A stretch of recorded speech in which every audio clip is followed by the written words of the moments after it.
Hi guys, welcome to another episode of the Unstable Podcast with me, Ricky Balshaw, and I'm joined today with a good friend of mine, Violet Fenn. How you doing, mate? You I'm all right.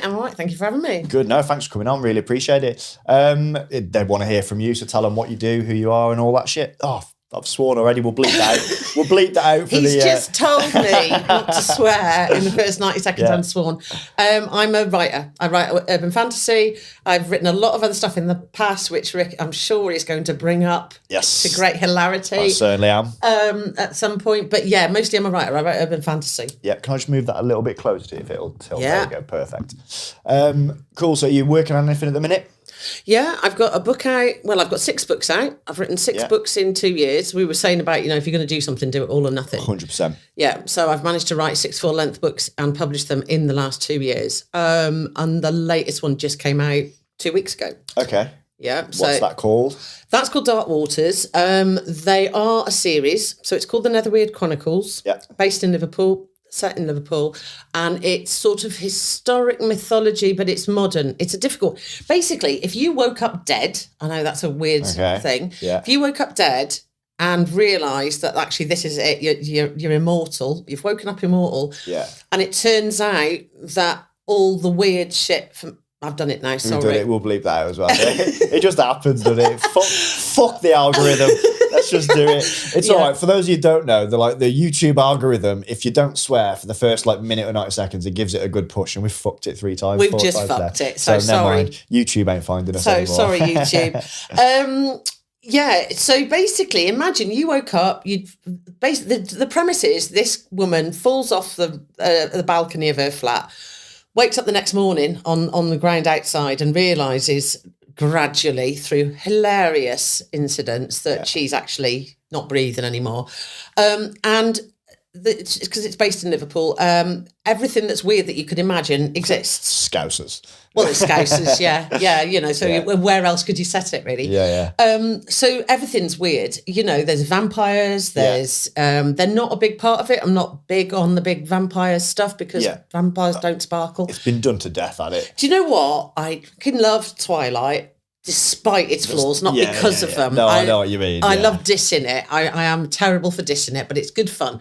No, it's not vampires. It's literally the idea of immortals. What if your body decided it didn't get the memo and you could just keep going and you just kept going? What the fuck do you do with the rest of your life? Because...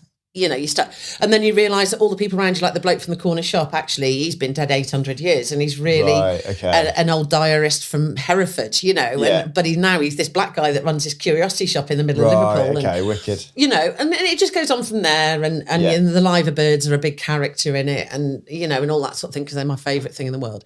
So, I've been doing that 2 years now. The book I was writing got off and on for 10 years before that, and it was shit. Absolutely shit. Yeah, love the honesty. Rewrote it. I think any artist who's critical of their work, you're going to write something, then come back to it and think, that's shit now. And you're never happy with it, are you? No. Interestingly, these days, I'm never happy, but I can let it go. Yeah. So now, once it's gone, this latest one went out 2 weeks ago, and I don't really think about it now, because now I'm thinking about what I'm doing next. Yeah. So it's like if you were preparing for a gig. You're working on it, whatever. But once you've done it, there's bugger all you can do about it at that point. There, so you've got to crack on and do the next thing. So I'm like that. But so that has, because it took off, you see, I did this once, thought I'd see how it would go. Yeah. It's found an audience and it took off. And now this book series is my main income now. Oh, great.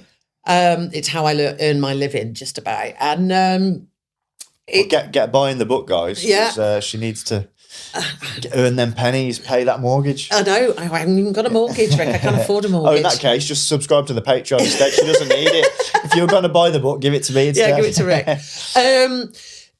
So I've done that, but the same sort of thing as you. I decided if I was going to do it, I had to do it properly. Yeah. So I just really did it. Yeah, we were having this conversation. If you're going to do something, just do it. Yeah. If you're going to do, there is no point doing anything half-heartedly. And it's like if you do comedy, and like you said, how much effort you put in to start with, because you knew you'd have to do it. Yeah. With writing, you've got to do it to the best of your ability. Also, it's almost like with life itself. If you're going to write a mystery book, write the most mysterious book you can write. If you're going to have a fight in the middle of your book, somebody's got to come and rip somebody else's face off. Do you know what I mean? You can't just have a delicate side. It's got to be, people want to feel things. Yeah. You've got to write it to get that emotion out of people, haven't you? Or the emotion into people. I think everybody just everyone's looking for the dopamine hit. Yeah. You know, I mean, we were talking about ADHD before we started this. So we both know where this comes from, where you need this thing all the time. But, and I suppose publishing books is similar to going out on stage. You know, it is approval. Yeah, 100%. Yeah, you're putting you're just bearing your soul for the approval of the public. Yeah, you're standing there going, please like me, you know. And that's what you're doing. Anyone who puts anything out for other people's consumption, that's what they're doing. Yeah. So it's that thing of if you're going to do it, you may as well do it to the nth degree. 100%. What is the point in... Yeah. So that is the very long-winded way of telling you what I'm doing right now. Okay, wicked. But so that's been over the last couple of years, but you have been ill as well recently, haven't you? So actually what you've done whilst being ill is a fucking achievement, really. It's weird, isn't it? Yeah. So the backstory is I got diagnosed with cancer early last year, completely out of the blue. A general health check brought something up on a scan, and it turns out I've got a weird form of blood cancer. Now, everyone was like, oh my God. And it was awful because we didn't know what sort to start with. And it was really, really terrible. Yeah. So what did they find? Like markers in the blood, did they, or something? No, it was the weirdest thing ever. I had a mammogram because I'm that old. Yeah. You know, I went and had a mammogram and they found what they thought was a mass up here in my armpit. For the audio listeners, the armpit. Oh, yeah, sorry, forget we're doing audio as well. I'm rubbing my armpit in a weird way, as I'm saying. Yeah, she wasn't rubbing a tit then. It was the armpit. That's just for the Patreon. Yeah, that's for Patreon only, yeah. So they'd found they said something suspicious and called me back. Yeah. And I went back with my mate came with me, which is another sad story. We'll talk about that one afterwards as well. Okay, so I've had a couple of years. Yeah, we love sadness on this We're going to make everyone cry. Yes. So I went with my mate, came back with me. She said, "Oh, it'll be nothing, you know, blah blah blah. I'll let you do," because mammograms get called back all the time. Yeah. Only for me to go into the thing and them show me this scan of what looked like this white spider, you know, in my armpit, and I was like, "Shit in hell." So they did bloods and a biopsy. And your biopsies in your armpit aren't great. No. You know, those aren't nice. I mean, no biopsy is fun. No biopsy is a fun... I mean, I've had tattoos right up to the base of my armpit, and that's bad enough. So oh my God, yeah. Inner things, you know. Yeah. It was on a par with that. Yeah. And I wasn't even expecting it. I was going back, I'd gone back expecting to be told, oh, it's fine, whatever. And suddenly I'm on this slab, you know, being poked and prodded with needles. And my mate's outside going, it'll be fine. I'm like, it's not fucking fine. Anyway, so it turned out I've got a thing called follicular non-Hodgkin's lymphoma. Okay. Which is the world's shittest cancer. Right.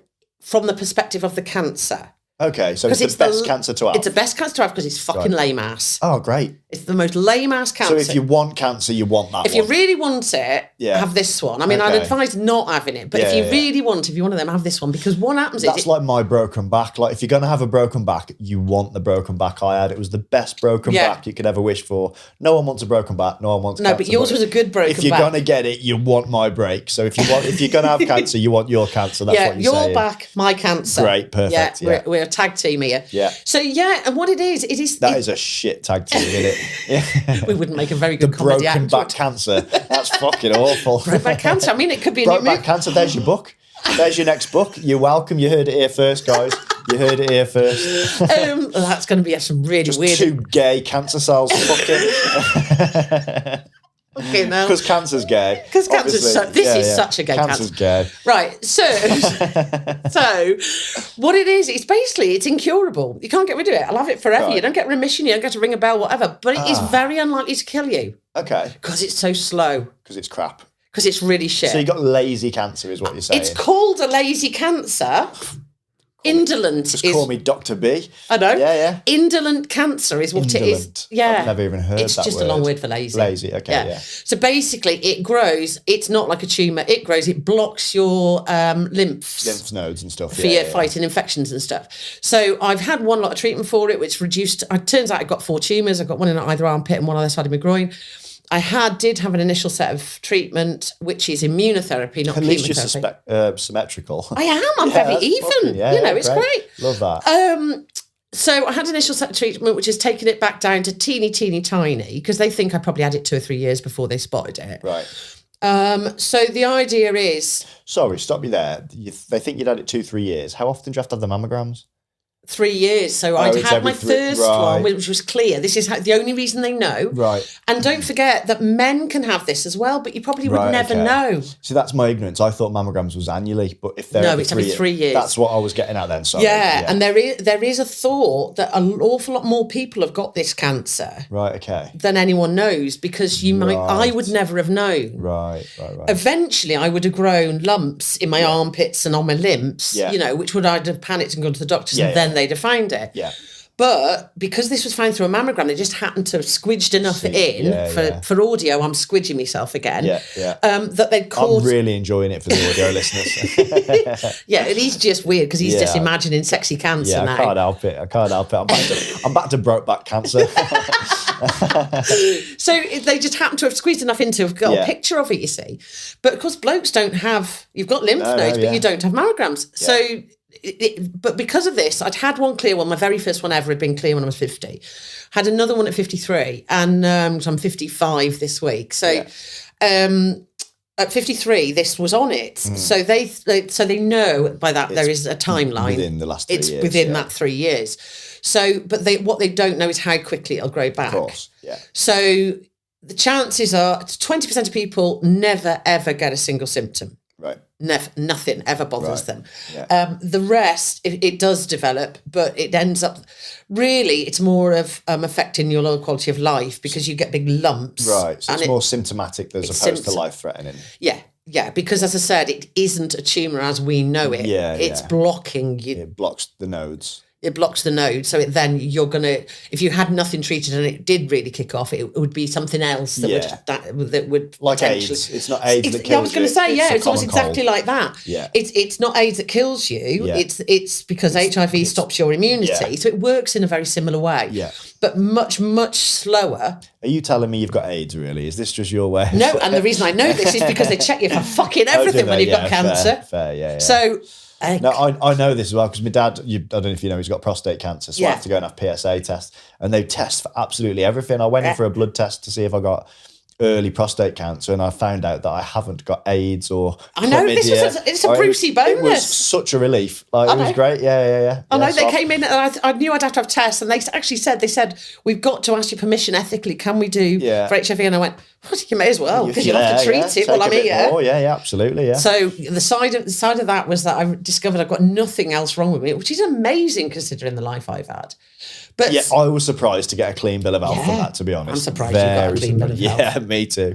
Yeah, I remember the team doctor once. I had I had an infection, and is that what we're calling it? No, seriously, I had some infection, ear infection or something. She gave me these antibiotics, and she went, because I was a bit of a boy when back in the day, and she went, "Don't worry, Rick, I've given you these special type of antibiotics that if you've got chlamydia, it'll clear them up as well." I'm like, "Cheers, doc, thanks very much." And this is what the Olympic money goes on. That was genuinely UK sport team doctor give me these antibiotics that cleared my ears, and on the off chance I had chlamydia would clear that as well. Brilliant. What a legend. They're covering everything there in the name of the flag.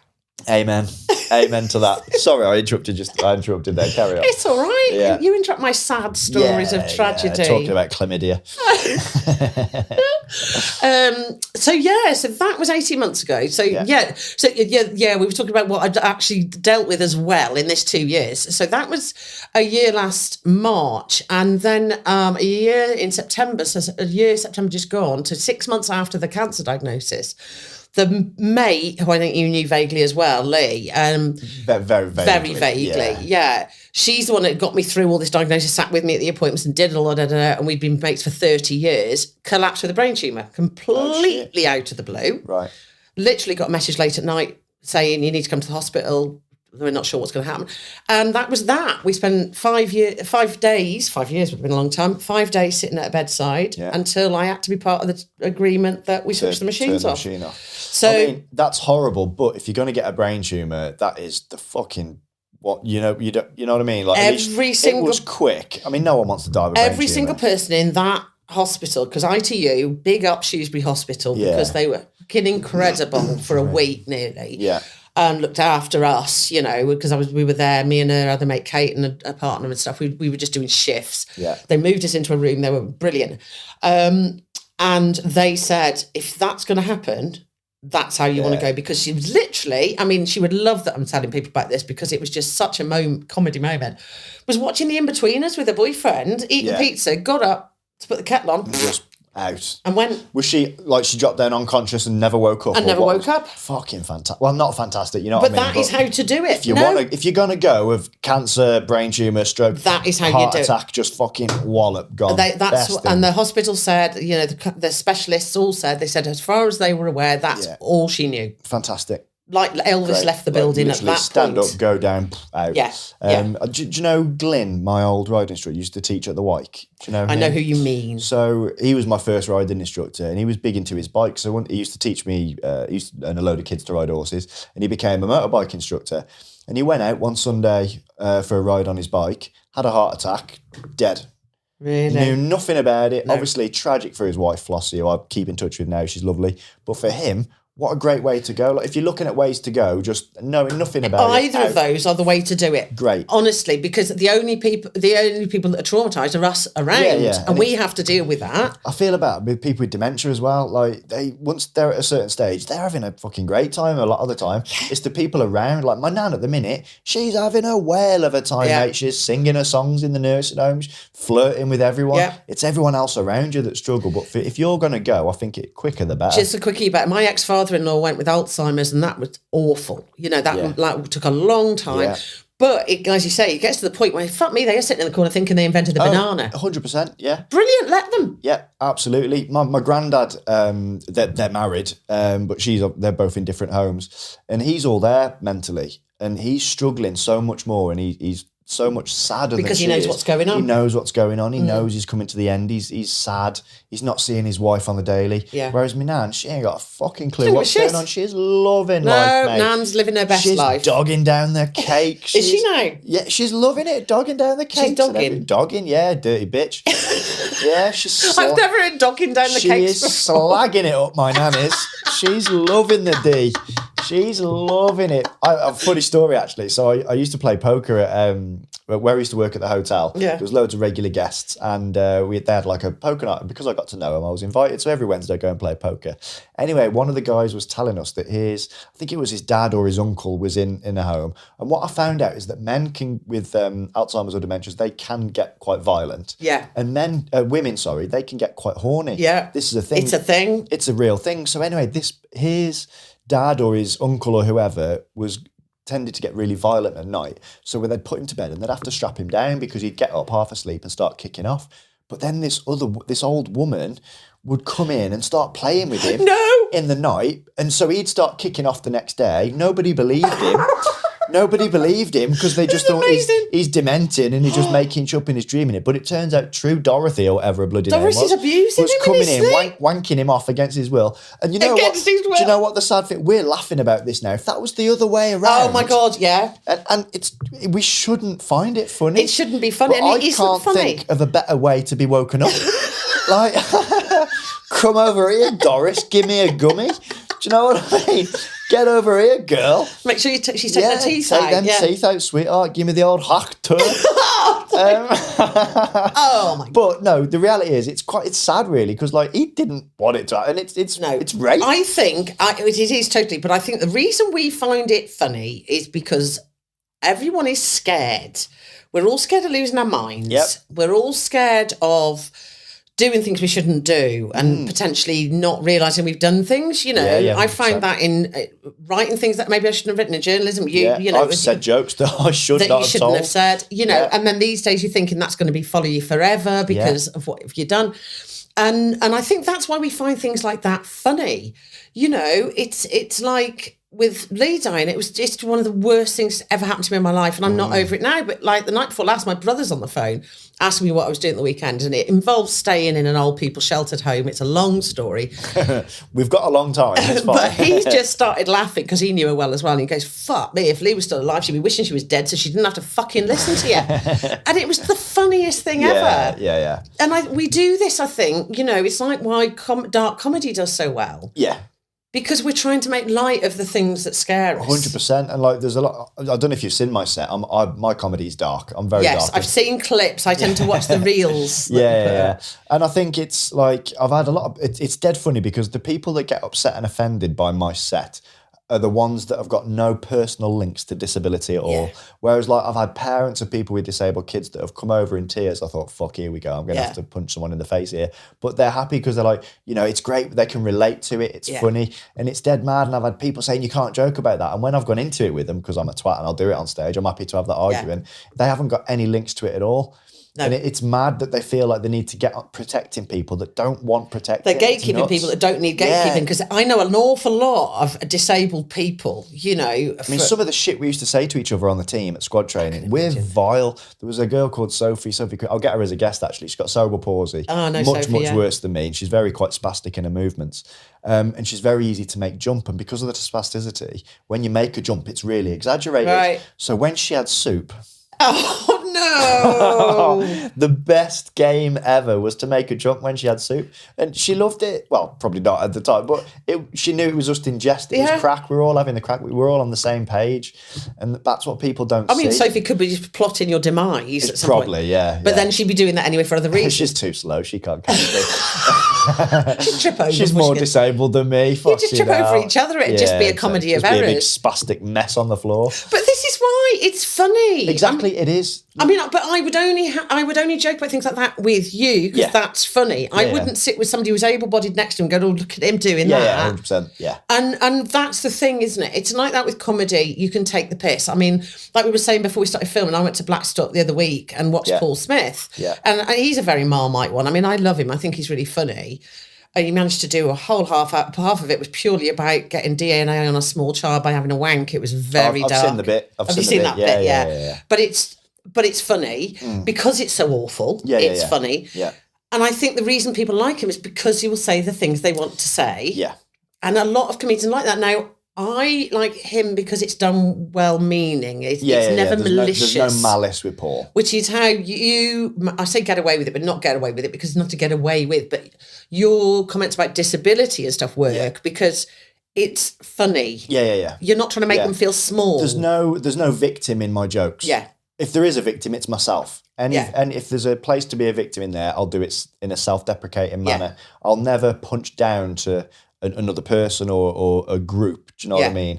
I'll joke about any community, but they'll never at their expense. Yeah. Do you know what I mean? And Paul's very good at getting the right balance there. And picking the right people and knowing who looks like they're going to go for it. You know? Also with Paul, because he's got such this fan base now that people know what to expect. They go there knowing what they're going to expect. So he's very safe there now. He's established himself. I think that spoils it in a way. It can do. It works. I know you're trying to be terribly polite and careful there. Yeah. I love him. I think he's amazing. I just think he's absolutely fucking brilliant. He's such a nice guy. And he does come across as a nice guy. I like the fact, and this comes back to ADHD and stuff, when we were talking about how shit we both are. I love the fact, I watched a clip with him the other day, and he's talking about, because he's got fancy cars again now. Yeah. Now, I can't remember which bit of Liverpool he lives in, but he's still in the council estate that he's always lived in. Yeah. And he keeps getting these fancy cars, and then he forgets he's got a tax bill. Yeah. And then he was on this reel going, that's true. I know it's true, because I know, somebody else knows him and said, no, that's a true story. Happened, This makes me feel better because I'm shit at tax, right? I've suddenly realised I've got to do a tax return. I haven't done last year's, never mind the next ones, and I've forgotten to take account of anything I might have to pay. Of course you have, yeah. Yeah, so I'm just thinking, well, look, he can get away with it. And this is the same sort of thing, isn't it? It's like you know what I'm like on social media and whatever, I'll shit post all over the place, but I'm only ever taking the piss out of myself. 100%, yeah. Because what I've learned is, as well, whatever you do or think or say or you think is the weirdest, terrible thing, somebody else has done it. Oh, someone else has done worse. Somebody else has done worse, or is thinking about it right this minute, and you're making them feel better. Yeah. And I get so much relief from talking through all the mad shit in life out loud. Yeah. And realising that actually, so-and-so did that and they did that, and or they just look so relieved that somebody else has done it, that it pays back, because now whatever happens to me, I know somebody else has done it worse. 100%, yeah. You know? Yeah. And it's like with the health stuff as well, there's always someone worse off than yourself. Do you know what I mean? Like, I'm not downing, you got cancer and it's shit, but if you go into a cancer ward, there's someone there that's struggling worse than yourself. I went when I was having my immunotherapy, and I was so lucky because I only did one day a week for a month in hospital, literally 4 sessions in the oncology unit. But everybody's in the same room. Anyone's having any of that treatment. Yeah. So I'm sitting there with my... And I used to have a needle phobia. I mean, don't get fucking cancer. I've got a real needle phobia, yeah. Oh, and they always have to put it in the back of your hand. Yeah, of course they do. Yeah. But I'm sitting there with my biscuits and my Facebook and my laptop because I've learned how to type with my hand strapped up and all this. Yeah. There's a little kid having chemo over here. Awful, innit? Do you know what I mean? And he sat with his dad and they're having a lovely time and smart. And I'm thinking, shit, I have got nothing on this. But... the joking about things and whatever, I mean, if I was going to get fucking cancer, it was going to be this one, wasn't it? Pussy one. I know, it was going to be the fucking pathetic one. And then a mate of mine had a heart attack. She's had a heart transplant now. Right. And because we know her, certain ones of us can message her going, are you dead? Yeah. You know, because that's funny. I wouldn't do that to anyone else that was waiting on heart. But you know that person, so it's fine. It is. So it is that thing we make light of the things, that scare us the most, I think. Yeah. Like I joke about my dad's cancer in my set. Really? Yeah. And he loves it. Think of this? He loves it. Absolutely loves it. Yeah. Although I did have a joke in my set and I had to change it. It was about my mum. The original joke was I was joking about my birth and I said, I got the umbilical cord wrapped around. I got stuck when I was born, umbilical cord wrapped around my throat. And my mum, let's be honest, that lazy bitch should have pushed harder. Right, my mum loved the joke. I did it for the BBC. Yes, because I know his mum. Which is mine. Why I don't mind saying it on here now because the joke's burnt. It's already been on the telly, so I've dropped it now.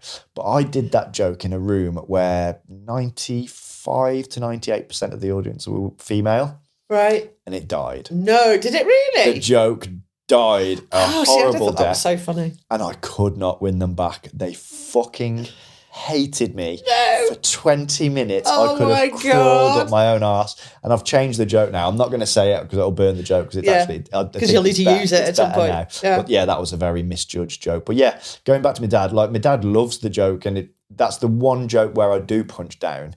But I've got his permission to do that. That's different, isn't it? Because you're thinking you're checking for permission to do that first. When he got diagnosed, the first thing he said to me after telling me, he went, "Rick, if I die, I want you to turn my death into a joke." Really? Yep. First thing he said.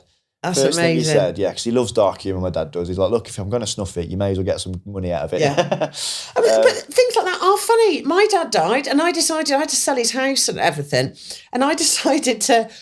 I've probably told you this story before, but I decided to take his ashes and put a tiny bit of them in the garden of the house before it sold because he loved it. So I had to do it subtly because all the neighbours were around and the new owner was having a look and stuff like that. And you're sprinkling powder around. I was sprinkling powder and they'd given me, because I don't know if you realise, but when you get ashes, there's a lot of it. Human ashes are heavy. George's ashes. That George was my horse. It's a horse, not a human. That is a lot of ash. I bet it is. That is a lot of ash. Bloody hell. But I have seen the size of human ash boxes. Yeah, so human ash is like a foot square sort of box, but it's solid. It weighs a lot. Yeah, they're heavy. But because my brother lives abroad, they'd given me a small little dispensing tube. Right. For him to carry abroad, and he got paperwork to go with it and blah, blah. So I thought, I'll take this and I'll take it to the garden, tiny bit in the garden. I thought it was going to be like shake and vac. Nah. For some reason, I thought there was going to be little holes in the top. So I ping this lid off. Yeah. Of course, the comedy thing happens. It was a windy day. I got my dead dad all down my leggings. I bet it was his dick. To be fair, my dad had prostate cancer, and he said to me a lot more before he died. He said, "Well, it's useless like the rest of me." 100%, you got covered by your dad's burnt dick. Yeah. Thanks. I never needed to sleep again. And on that note, we are going to go for a break. Yep. I'm really enjoying the chat, guys. Stick around because we're going to be talking about sex toys in the next section, and you don't want to miss that shit. Stick around. See you in a bit. Thanks very much. Welcome back to part number 2. We're still here. Thanks for sticking around. It was just deady. I really enjoyed that last part. That was really good fun. So thanks. So let's just change the subject completely. Yeah. Let's talk about sex toys. We're going to go. This is the sort of conversation we can have, isn't it? We've gone from death and cancer to sex toys. Sex toys. Yeah. Talk to me. Tell me. You tell them why I'm asking you about sex toys. He's asking me because he knows damn fucking fine that I used to be employed as a sex toy reviewer. And so what does that entail? Wow, you get these things. It tells exactly what you think. Yeah. It kind of started by accident, weirdly. I was at a conference. Fuck off. It did.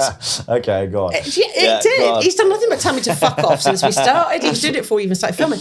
Right, so it did actually start by accident because what happened was I was... just move that a bit closer. I was perfect. writing erotica for a small-scale press about 10 years ago, and I used to go to a conference, an annual writers' conference called Eroticon, which was run by my lovely friend Rue, and they had a draw one of these conferences. Just you put your name in, you put your business card in a hat, and whoever got pulled out, one of the big high street retailers gave them a sex toy for every day of the year. Okay. In return for that is some money's worth. It was a lot of money's worth. Yeah. So in return for you reviewing it over time on your website, they'd give you 365 sex toys. And Did you have to do one a day? Did you have to? Oh my God, I'd be knackered. That's what I'm getting at. I'd be having protein shakes and all sorts. You'd need more than a fucking protein. Well, you'd be getting your protein. You'd need some fucking Caniston by the end of the first couple of weeks. So by sheer coincidence, I got pulled out the hat, and this massive courier box turned up at my house. Of course with it did, all this stuff in it. And I managed, because I'm not daft, I wangled this into a paid job. Yeah. So I got in touch with the company. It wasn't Love Honey, but same sort of company. Yeah. And who was it? You can name them. Can we? I didn't know whether you commissioned. It was a company called Simply Pleasure, who were quite one of the big companies. Yeah. They're lovely, lovely people. And because what I've learned over the years, because I've done a lot of years in adult retail in general, because I used to write a column for their trade magazine as well. Right. Okay. And this all came from this stuff. They are the nicest industry to work for, genuinely, because you could go to any of their works dues, you get hammered. Nobody's going to make a move on you because they're so upfront about everything. If they want to, they'd ask you. Yeah, of course. Nobody's creepy, nobody's weird, because any creepy weird doesn't fly in that world. You're just going to be outcast for the start, because it can't work. You can't be like that. So it is the best industry to work in.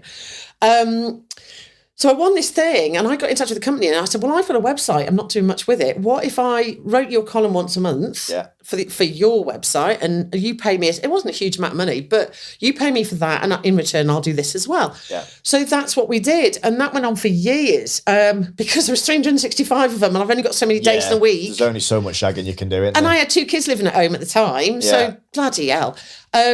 So that's where that started. But the ones that everyone knows about is when I started picking up some freelance journalism work. That's what I went into because it was better paid. Yeah. And I ended up working for Metro, the .co.uk, the tabloid site. So I ended up doing 3 years for them. And I did lots of stuff for them, interviewed TV stars, all sorts of shit. But my sort of thing for them was they knew I would talk about everything that nobody else would do. Yeah. So they used to say, and they knew I'd been doing this reviewing and whatever, and I got a bit of a name for it. So the day they asked me to do a takedown piece on Mother Teresa was an interesting one, because half the Catholic Church wanted me gone at that point. And they could make it happen. I ended up, Dangerous. it was really dangerous. I ended up on LBC talking about it and all sorts. I was invited onto the Sunday morning religious panel programme about that. Christ. I gutted. Literally, yeah. Oh, Christ, yeah. I mean, gutted because I couldn't make it. It was logistical reasons, but I'm kind of relieved now looking back on it. Yeah, in hindsight, I think that was a good decision. Yeah, because I was a writer for hire. So I wasn't doing it because I was passionate. Well, I'd still believe what I wrote. I've never written anything I don't believe. But it wasn't my sort of aim in life to bring down the Catholic Church. Yeah. 2 days later, I was writing a piece standing up for Katie Price. So we know where my morals lie in here, and they lie in my pay packet. So they got... And any artist that says otherwise is a liar. Anyone that says otherwise is fucking lying, because we all have bills to pay. Yeah. And Do you think I'm doing this podcast for the love? Do you think I want to be here doing this?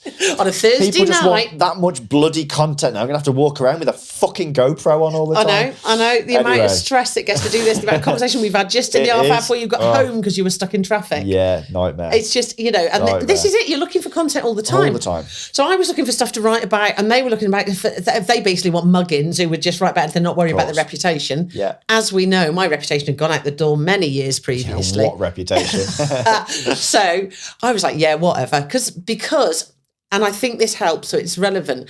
I'm autistic. I'm diagnosed with Asperger's syndrome. We don't use that word now because it's all got bad connotations because he was a Nazi. But it's the name of what I'm diagnosed with. That makes me, people would say I've got no filters. I would say I'm just very straightforward. Yeah. I don't believe in sugarcoating shit. Yeah. And same as with... Maybe I'm autistic. Well, the thing is, Rick, the ADAR's been going there for a long time. Yeah. But... So I just, it's like with the death stuff we were talking about previously, I've got no filters because I don't see why we should hide these things. They're all relevant to life. So sex and bodies and everything are all part of that. So I would happily talk about shit on a massive website.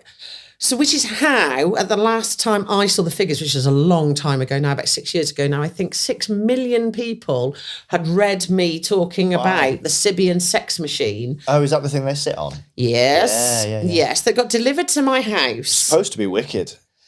It's terrifying. Yeah. It's terrifying. I only used it once. Do you know why? Because it sent my 4-poster bed shooting up into the air. Oh, was it that good? You can't. I've got a friend that's still got one, and she's had to put it in a concrete-lined garage. Right. You can't use it on floorboards. Right. Okay. I had to go round to the old lady who lived next door and tell her that my vacuum cleaner had a motor problem. I wish I was shitting you this. That's amazing. I told her the Vax was having a motor problem. Come on, Henry. Literally. Yeah. So she was worried about what the hell was going on in my house. It was this fucking Sibian, which I turned on, and all it's got is one of those huge control knobs that you turn like that into a transformer, plugs into the mains. Of course it's mains. Mains. It needs to be. I've seen the fucking things move. It had been shipped from Chicago with a courier that knew exactly what was in the box when he shipped it over my doorstep because he had to lift it in. I couldn't get it out of the box. Okay. So they sent me about $3,000 worth of this stuff. It was insane. And I wrote about it for Metro. I still get weird emails from old men in America. Yeah. I had one last week, some chap telling me out in great detail how I was making him happy in his old age because he was just thinking about it. Amazing, I love it. It's just, Love that shit. So that was that. The probably the most famous one was the alien sex eggs. Before we go to the alien sex eggs, the Sibian. Did you ever think you were ever going to say that as a sentence? Knowing I was going to get you on the podcast, yes. The Sibian, is it as good as the videos make out? Yes, in a scary way. How do you mean? Elaborate. Well, you've got no control over anything. It's like... just sat there and... Everything's going off. Everything just fucking happens. Okay. Yeah, cool. I mean, you're going pure exorcist. I was always wondering whether because for research purposes, I've seen some of these videos. Yeah. And I was just wondering how much acting was going on. Your Pornhub sub as your business expense, Yeah, put it through, it's tax deductible. I was wondering how much acting went on in them, but is it that good? I would say you wouldn't have to act. Right, okay. You just haven't got a lot of choice. Right. In the matter. Right, okay. It's scary. I turned the fucking thing off. Right, okay, it's that. I never went near it again. It was literally under my bed. You know something is overpowered when it makes you come so hard that you don't want to do it again. Never want to touch it again. I viewed it with fear. It was wiped down, shoved under my bed. I did nothing but stub my toe on it for years. I had to explain. I used to have a cleaner at the time, and I had to explain to the cleaner what that was. Yeah. I also had to explain to her why there was a mirror on the ceiling because they'd got me to do an article about that as well. So what, sorry? A mirror. Oh, right, yeah, okay. So I had to... I went through a couple of years of if I had a new cleaner, because they're agencies, so I used to change, I'd have to explain. Once it got past, I used to have snakes in the living room, and I had to explain that. And then they'd come upstairs and I'd have to point out, that big thing is a sex toy. Do not turn it on. Don't sit on it. The mirror on the ceiling, don't ask. It's a long story. Right, okay. Right. Yeah, say no more. So, so we had all that. So, no, they're terrifying. Right, okay. Really fucking terrifying to the... I'm not kidding. I've got a 4-poster bed that is made of solid wood. Yeah. It's solid. It's only pine or something, but it's a heavy bed. But, heavy. And I knew that the Sibian wouldn't be able to sit on it because you've got to be able to keep your balance. Safety first, you see. I mean, hard hat, elbow pads. Like one of those fucking foam head guards that the special needs kids have to wear. Yeah, so you don't knock yourself. You need them. You're naked from the waist down, but I've got my elbow pads and fucking soft hat on. You need it because you are going to go flying when that thing kicks off because your head's all over the place. Right. So I put it on the ground next to the bed. I thought, this is sensible. Everyone was out, turned it on. at the wall. It was only on halfway because I'd been careful. Safety first. Health and safety assessment first. Turned it on halfway, turned it on. The bed lifted off the floor and then banged back down onto the floorboards. Christ. And I thought, shit. The wardrobe's starting to go, and the wardrobe's really fucking heavy. And I'm like, oh my God, alive. And I thought, well, I've got to do this. I've got a deadline. Yeah. I've got to write. You know, I've got an enforced wanking deadline here. Yeah. This is what my life was at the time. Oh, it just sounds horrible.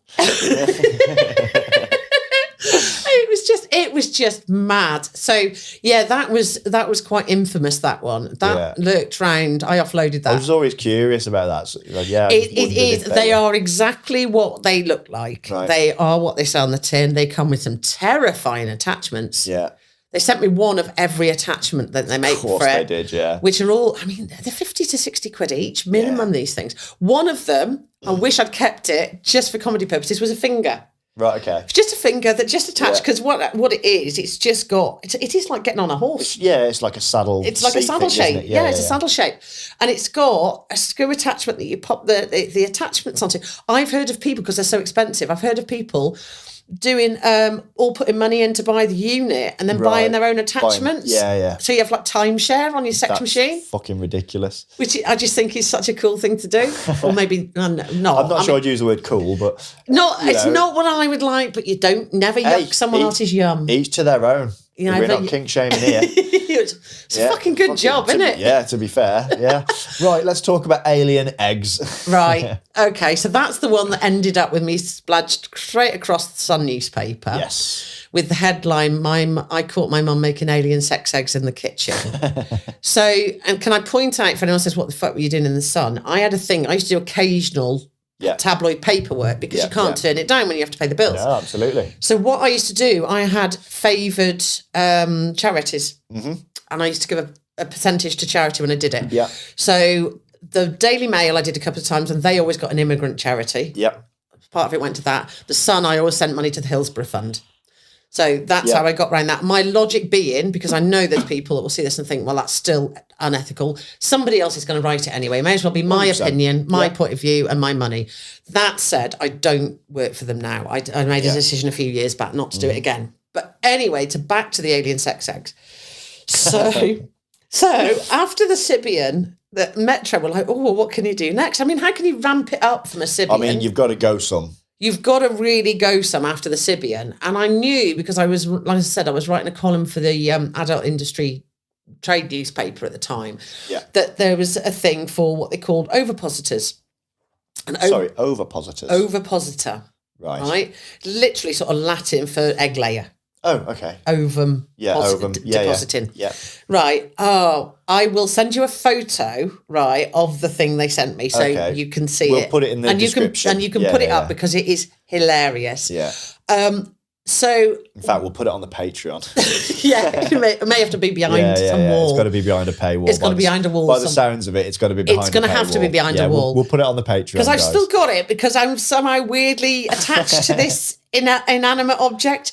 So this company in America, Bad Dragon, made it, and they just do the most amazing hand-poured silicon things that basically look like dragon cocks. Okay. So I think I've seen some of them things. Massive oversized things, so they're huge. So, but they made ovipositors as well. In fact, it wasn't Bad Dragon; it was a different company. I can't remember. I'll find the name and I'll send you the thing, because he's amazing. This little thing. Okay. So this thing turns up in a box. Again, I had some really weird fucking boxes. Yeah.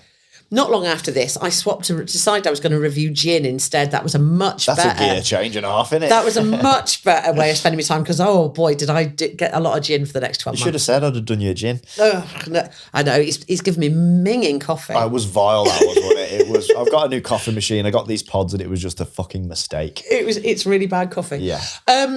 So they were like, we need to ramp it up. What else could you do? And I'm like, I can't go. You can't go bigger than a Sibian. So we've got to go lateral. We've got to think laterally here. We've got to go weird. Yeah. So I knew this company made these weird things in America, because I'd seen them. So I got in touch, and they were like, yeah, we're up for telling millions of people about our thing. If you don't mind putting your face to it. Yeah. And I'm like, whatever. Yeah. So another box turned up. My postman has had some parcels over the years. This box contained what I can only describe as what looks a sort like a baby triffid with a hole in it. Right. It's silicone, so it's soft. I will give you a photo so to explain it. Yeah. It looks like a bulb thing. It's sort of soft and green because aliens are green. Of course, yeah. And it came with an egg making kit. Right. So I assume you don't mean scrambled. Well, it wasn't much better. It might scramble. It wasn't much better, right? Because it's a sort of thing that you used to make ice cubes. You know, you get two-part ice cubes to make ball ice cubes, but it's in an egg shape. Yeah. And it came with the I see where you're going with this. Yeah, and it came with gelatin sachets to make it. Yeah. Because what you don't do is you don't make it with strawberry jelly because you don't want any sugar up your genitals. Oh, is that a thing? It's a really bad thing. Right. Stop doing that. I will. Because you will need the team doc to be giving you the antibiotics again. Yeah, surefire way of getting a UTI. So pop rock blowjobs are not the one. Not them. Right. Oh no!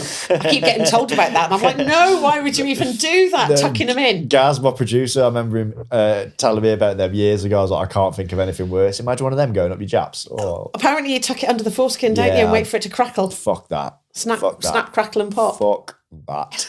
So anyway, eggs. So back to gelatin eggs. Yeah. So they sent me the gelatin, and it was they were like, you must use this one. You don't want to make yourself ill.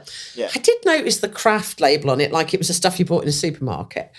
So, which is where my eldest son then walked into the kitchen and said, what are you doing? Yeah. And the answer was, I'm making alien sex eggs. My kids, I point out, were in their 20s at this point. This is not little kids. And they're very open-minded. Very open-minded. You've been very good in sort of showing them everything. You know what I mean? Like not showing them everything. But you are bringing this had the down. door opened, like, you know. No, they can talk about anything, and we often do. And, and in fact, the eldest one was in this article with me as well. He was quite happy to be in it. So everyone knows him. It was off the back of that programme from a sex education. Yeah. So it was off the back of that. What's it like to have a mum who talks about this stuff? That's where that came from. Yeah. So I got these eggs, and I'm making these eggs, and I'm thinking, oh, it was so gloopy. And you had to pour it into the top with a funnel into the top of this thing. I spent all Saturday afternoon doing this, all over the kitchen. Leaked everywhere. It was beef gelatin. Oh, right. I assumed it would be like veggie gelatin. Yeah, I wasn't I'm vegetarian now. I wasn't at the time, but I have been for years now, and now I'm like, ugh. Yeah. But I didn't even think anything. Anyway, I smelled of pork pie for days. Oh, Christ. It was everywhere. I can't believe you're making me talk about this. Well, not make it. I did say at the beginning that I would talk about anything. Yeah. I can't believe you didn't think I'd bring this up. Like. To be honest, I'm so used to it now because it's like, I meet anyone new, somebody will go, tell them about sex eggs. Yeah. So, I mean, once you've been across the centre page of the Sun, you've had it, haven't you? That's it. It's downhill from there. It's going to go to my grave. You know, they're going to be... That is going to be on your gravestone, you know that. Well, I'm going to be scattered all over somebody's leggings, aren't I? So, those and eggs. They could cast me in gelatin. There you go. Turn you into a Sibian. That'd be amazing. Turn me into a dildo attachment for a Sibian. Put it in your will. I'll make it happen. All right. It's a deal. Yeah. So we need that Patreon money to get this sorted. All right. This is going to be an adventure. Yeah. So you make it. Come on, cancer. He's giving me cancer speed now. That was so unnecessary. I'd expect nothing less. Why was it lazy cancer you had to have there? At least you could have done it dramatically. Give me a joke. Fucking exclusive here. Yeah, we could have. Oh, I could have had something. That's not the Apollo out of this. But yeah, so you make I can't believe we have to keep going back to how you make sex eggs. You basically make egg-shaped molds. Looks like a boiled egg, but it's see-through. Looks like the jelly that they make crash test dummy things out of. You put it in the alien ovipositor. Yeah. Which is inserted with the sun don't shine. Yeah. And you give it a squeeze and he lays his eggs. Right. It's meant to be sexy. When you say sun don't shine, front or back? Oh, you can do either, but I went for front for the easier option. I was just curious. Well, I was on my own, easier access. Here, I was on my own, it was just easier. Yeah. Made sure there was a lot of towels. Safety first, I like it. Because it turns out it melts quickly. Well, I was going to ask that, because if it's made of gelatin and you're warm. Pork pie smell. Yeah. Because your body's warm. Yeah. That was a hell of... I didn't ever read that article. Have you still got a copy of it? I'll send it to you. Send it me. It's still on Metro. Oh, is it? Yeah, it's all still up there on Metro. We'll get the link and we'll put it in the description. All alongside an article I did about pegging. Yeah. Which, funnily enough, they republished under my name just as a certain royal potential scandal was coming out about 12 months ago. Of course it was. Yeah. Amazing. Yeah, I got reposted and they didn't repay me for it, the bastards, because I haven't worked for them for 5 years. Oh, yeah, though. But yeah. So that's how I ended up making alien sex eggs and talking to the sun about it. Going to the sun. Yeah. Love it. Yeah. That's amazing. You know what? I think that's a great place to end the public episode. But I would love to carry on. Are you happy to stick around and do a bit more for the Patreon? Yeah, I will stick around. We may as well go all in. We may as well just carry on going. Guys, thanks ever so much for sticking around. Really appreciate it. We're going to go over to Patreon now. If you're not already a member, just go to patreon.com/unstablepod. It's still just £1 a month. For the first 1,000 members, it's going to be £1 a month. They're not going to miss a quid, are they? Because they're not tight ass gits. Exactly. Yeah. And if you do pay that, it really does help the podcast to grow. If you don't want to do that, completely understand, but give us a like, comment, share, tell all your friends buy about better it. Coffee. Oh, it will help me buy better coffee for my guests because it's shit. Where can they find you online? And do you want to plug anything that you've got coming up? Yeah, books. If you like urban fantasy, I write a fantasy series called the Netherweird Chronicles, which is all over Amazon at the minute because it's the latest one is top of its charts. Great. I am at violetfenn.com. Yep. Because it's just my name. So basically socials, I'm Violet Fenn on everything. I'm all over the blue sky shit. Yeah. You know, I'm all over everything just in case. Insta, whatever. But my website is violetfenn.com. Yeah. And that's an umbrella that gives you links out to everything else. We'll put all that in the description as well. Awesome. And actually, you've mentioned me in one of your books as well, haven't you? I have. Yes. Which book was that? It is because I also went through a phase of writing history books, actual proper history books. Yeah. And it's a book called, now which one did I put you in? Because I've written 3 and I think it is Secrets and Scandals of Regency Britain. And Rick made the mistake of saying, because I was moaning about what if I made a mistake, and he said, well, you can blame me. So I went, just blame me. So I did actually write in the acknowledgement, and Ricky Balshaw, my personal scapegoat. Yep. So I mentioned in it. So buy it, buy all of them. She's an absolutely amazing author. Do check her out, especially if you're into urban fantasy. Thanks ever so much for sticking around. Really enjoyed the podcast. And we'll see you all next week. Take care.